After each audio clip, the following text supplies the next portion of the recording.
basics of a network is that once you are linked in the network starts to shape your views and starts to shape your interactions with everybody else. That's one of the things that defines what a network is. A network is not just the product of its component parts. It is actually a product of, it is something more than that. It is, as Steven Johnson has talked about, an emergent phenomenon. Now, this has all these benefits. It's very beneficial in terms of the efficiency of communicating information. It gives you access to a whole host of people. It allows people to coordinate their activities in very good ways. But the problem is that groups are only smart when the people in them are as independent as possible. This is sort of the paradox of the wisdom of crowds, or the paradox of collective intelligence, that what it requires is actually a form of independent thinking. And networks make it harder for people to do that because they drive attention to the things that the network values. So one of the phenomenons that's very clear in the blogosphere is that once a meme, once an idea gets going, it is very easy for people to just sort of pile on because other people have, say, a link. People have linked to it, and so other people in turn link to it, et cetera, et cetera.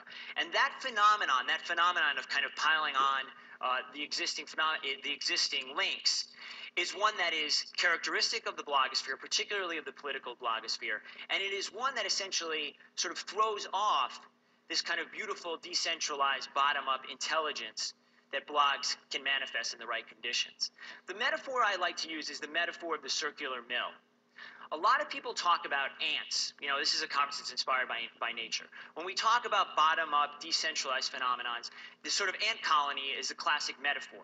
Because, you know, no individual ant knows exactly what it's doing, but collectively, ants are able to reach incredibly intelligent decisions. They're able to sort of reach food as efficiently as possible. They're able to guide their traffic with remarkable speed.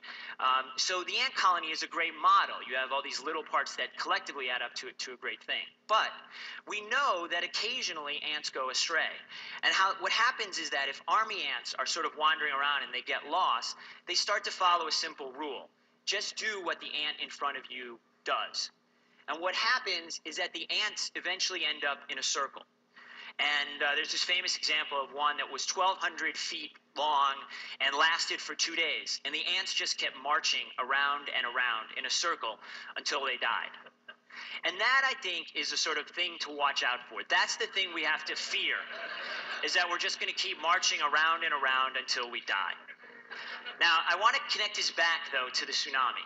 Because one of the great things about the tsunami, in terms of the blogosphere's coverage, not in terms of the tsunami itself, is that it really did represent a genuine bottom-up phenomenon. You saw sites that had never existed before getting huge amounts of traffic. You saw people being able to offer up their independent points of view in a way that they hadn't before. And there you really did see the intelligence of the web manifest itself. So that's the upside. The circular mill is the downside. And I think that the former is really what we need to strive for. Thank you very much. And treatment of heart disease, just a fishtail.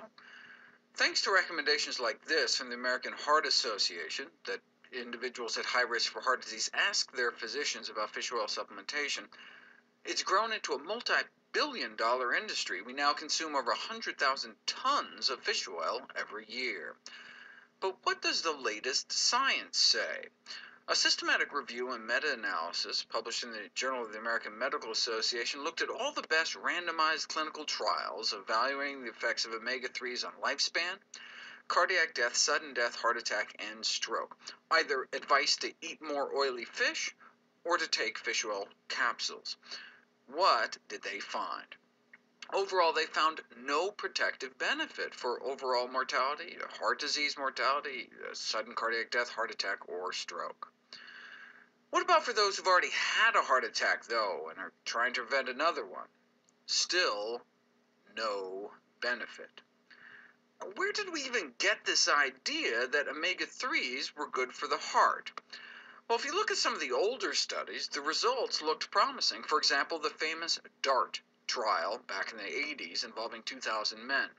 Those advised to eat fatty fish at a 29% reduction in mortality. Pretty impressive. No wonder it got a lot of attention. But people seem to have forgotten about the sequel, the DART 2 trial. Same group of researchers, an even bigger study, 3,000 men, and those advised to eat oily fish, and particularly those supplied with fish oil capsules, had a higher risk of cardiac death. Put all the studies together, and there's no justification for the use of omega-3s as a structured intervention in everyday clinical practice, or for guidelines supporting more dietary omega-3s. So what should doctors say when their patients follow the American Heart Association advice to ask them about fish oil supplements? Well, given the new meta-analysis and other negative meta-analyses, our job as doctors should be to stop highly marketed fish oil supplementation in all of our patients. Leading causes of death.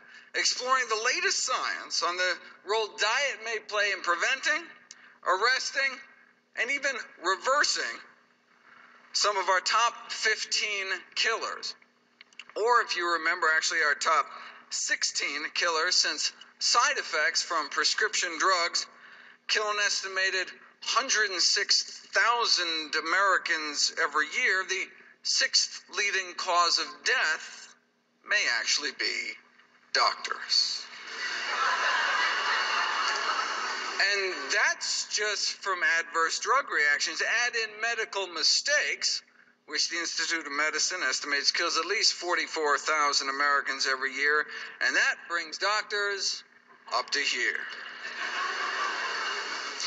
Throw in some hospital-acquired infections, and we're talking maybe 187,000 Americans dead every year and millions injured by medical care. Even preventive medicine kills in its own way.